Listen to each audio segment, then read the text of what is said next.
talks. We have met today to review the situation in the country against the background of planned dialogue with Kenya Kwanza.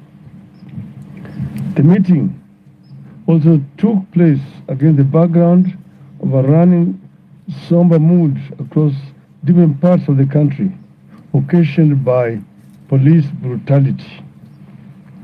If you want to know how brutal and murderous our security forces were in the protests, you have to pay attention to the burials that are taking place across Kenya. You have all attended some, and we will be attending some more in the near future. We can confirm that police killed and wounded many Kenyans. It should never have happened. It should never have happened again. And more importantly, we will do whatever it takes to ensure justice for the victims. We will ensure the perpetrators of these crimes pay. And it is actually very disappointing to see a statement from Inspector General of Police, Mr. Koome, saying that we hired dead bodies to accuse police of brutality. I don't know in which world he lives. Because the bodies we've been burying have bullet wounds on them. And death certificates confirming the cause of death. One whose neck was just chopped off in Sondo. Another one was a victim of arrow attack. So these are real deaths of human beings killed by Mr. Koome's goons, masquerading as police officers. We continue to extend our sincere, heartfelt condolences to families who lost loved ones and those who were injured. We thank all those who have contributed to our benevolence fund that has enabled us to extend some little help to victims and their families. We continue gathering data on victims, both the dead and the wounded, and we will continue extending to them whatever help we can. We appeal to all the people of goodwill to continue contributing to the fund in solidarity with our quest for a free, just, and a fair country that is governed in line with the Constitution and puts a high premium on the lives and rights of citizens. If Kenya was governed by the rule of law, if Kenya had a caring government, the people we are burying and those recuperating would not have suffered that fate.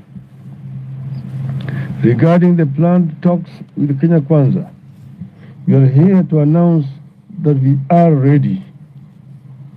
We are particularly ready to return to Bomas of Kenya. We continue regarding Bomas of Kenya as a sacred ground when it comes to the quest for reform, change, and national healing. Our team remains as previously announced. One is His Excellency Stephen Kalonzo Musyoka, who is the delegation leader. Two, Honorable James Appiah Wandayi, leader of Minority Party, who will be the spokesperson for the delegation. Honorable Eugene Wamalwa, party leader of DAP. Honorable Okongo Omogeni, Senator Nyamira. And Honorable Amina Unyanzi, MP Malindi. The issues for discussion from our side remain. 1. Cost of living. 2. Audit of the 2022 presidential election results. 3. Restructuring and reconstitution of the Independent Electoral and Boundaries Commission and related matters. 4. Measures to prevent interference with political parties. 5.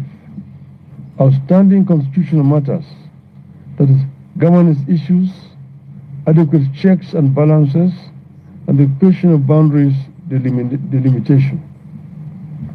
As we said earlier, the team we have picked reflects the importance we attach to these talks. We picked the team with a full understanding that the country is on a wrong trajectory. Anyone who thinks otherwise is being delusional. With this reality in mind, we have put in place a technical and legal team to support our delegation to the dialogue.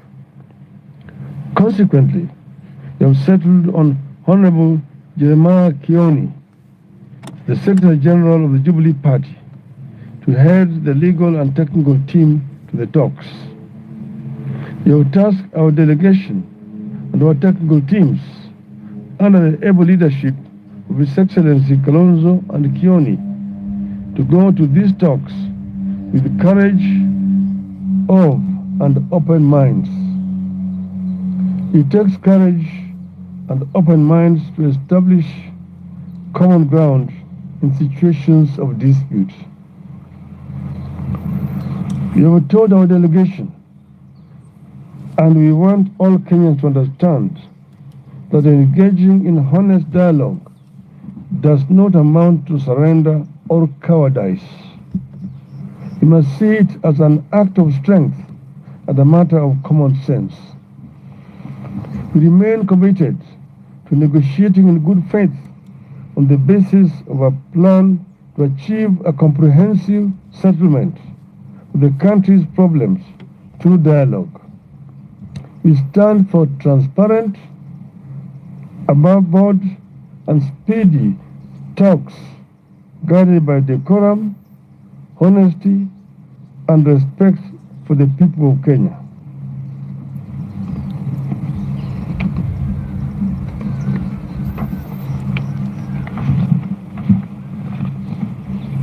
As a party, we believe that this country deserves peace, not paralysis.